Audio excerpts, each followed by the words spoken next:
Hey everybody, it's John again. Going to bring to you another LED DIY lighting video.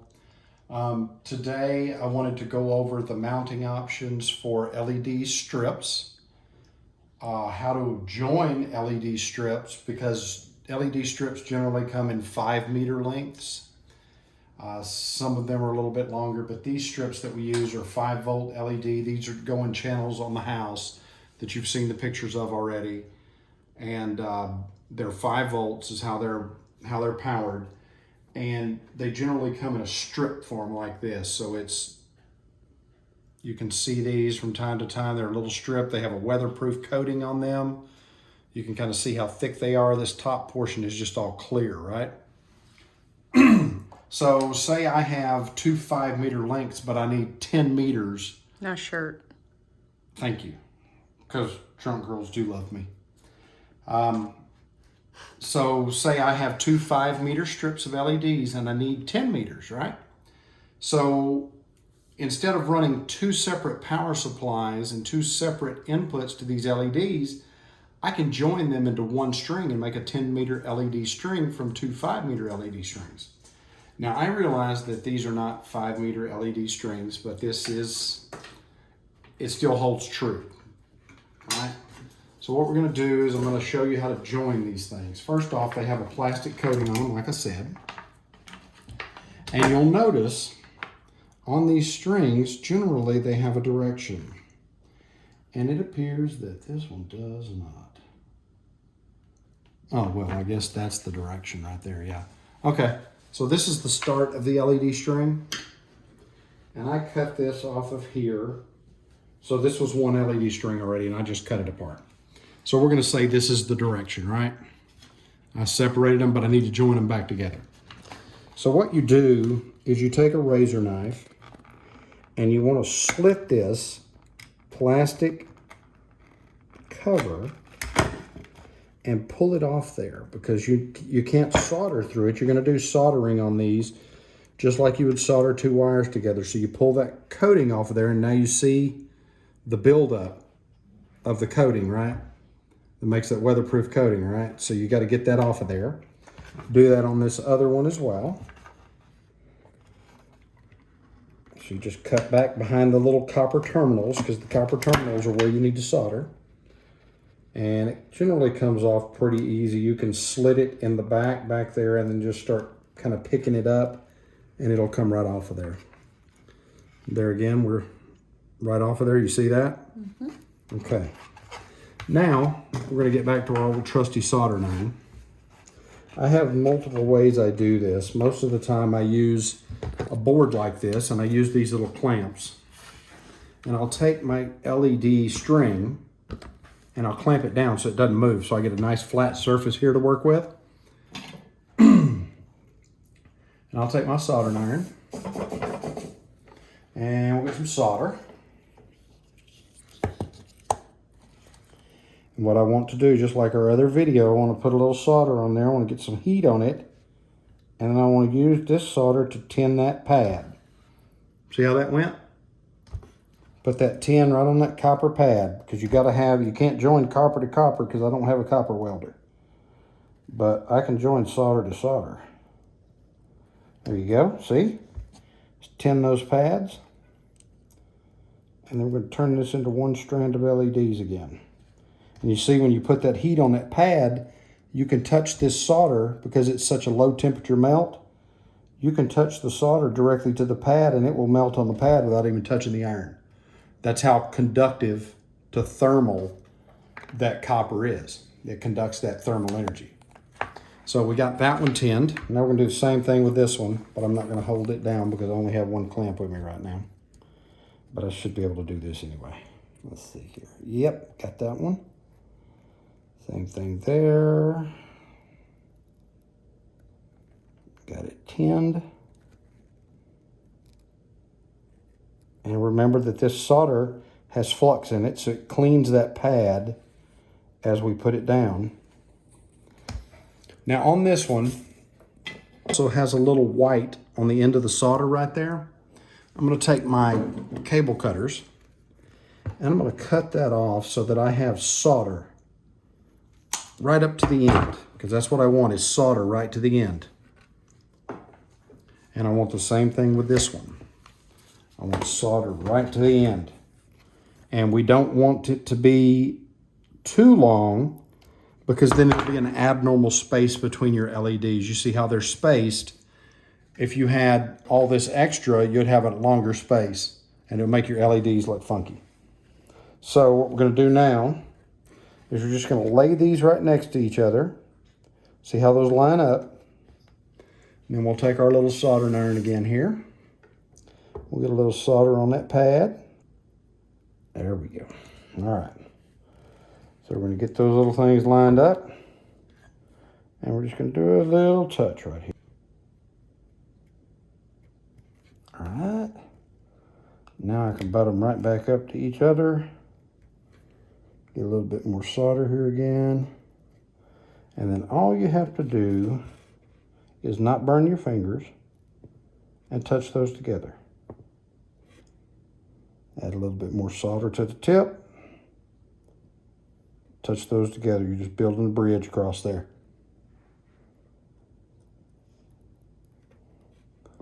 Same thing here. Building a little bridge across.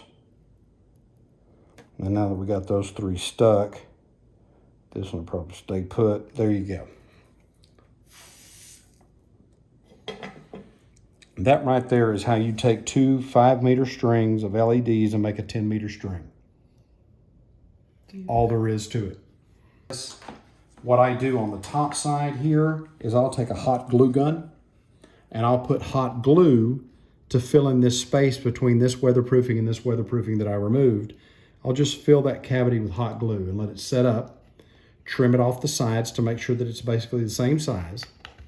And then I'll take a piece of electrical tape about that long and I'll lay it across the back splice here going this direction and then just wrap it over the top to totally insulate that section. So then you have the hot glue that creates the weatherproof barrier to keep water from intruding into your LEDs. And then you have the electrical tape to create the insulation that you need. Okay, so that's one part of it. Now on your house, you have to have something to be able to mount these LEDs. And what you use is this little LED channel. It's a little aluminum channel. And you'll notice that if you were to lay these LEDs out, see how they fit right in that channel? They sit right in there, no problem. And they have a little acrylic lens that goes right over top of them. If I can get it on there properly. I didn't do but about 400 feet of this weekend. There you go.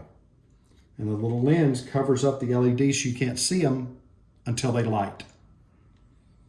But it covers them up, it blends in with your house. So you can buy this track, you can paint the track to blend into your house. Then you just have these little acrylic lenses. This is how you do year-round LED installations. If you have HOAs that make you take down your lights after Christmas and put them back up, after Thanksgiving or whatever else, this is a way around that. You can put these things up, leave them up all year long, and nobody knows because they're basically invisible. They blend in with your house. When you're putting this up, you'll notice that this right here is about a 4-foot strip, just under 4 feet, right? Mm-hmm. So you're not going to go very far with 4 feet.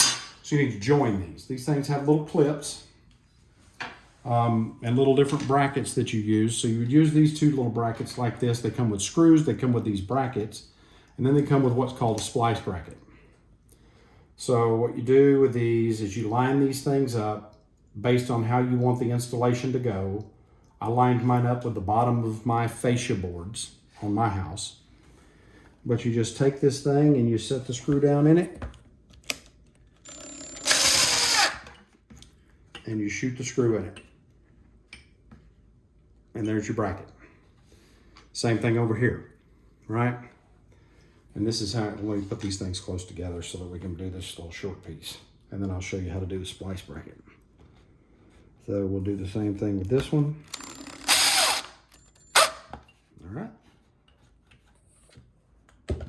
And these don't have to be super tight because all you're doing is taking this little bracket and it will snap right into those. And that holds it to your house. See that? And then when your lens goes over top of it, that is the profile. Not very tall, really, not very visible unless you're looking for them. My house is longer than 4 inches long, right? Okay, yeah, I understand that. So what you do in this case is you pull that up and you use what's called a splice bracket. This is a splice bracket. This is to use at the junction between two pieces of this stuff, right? So we would lay that there. It takes 2 screws. Same screws, same everything. And you put this one in. Yoo-hoo! And same thing here. One more screw.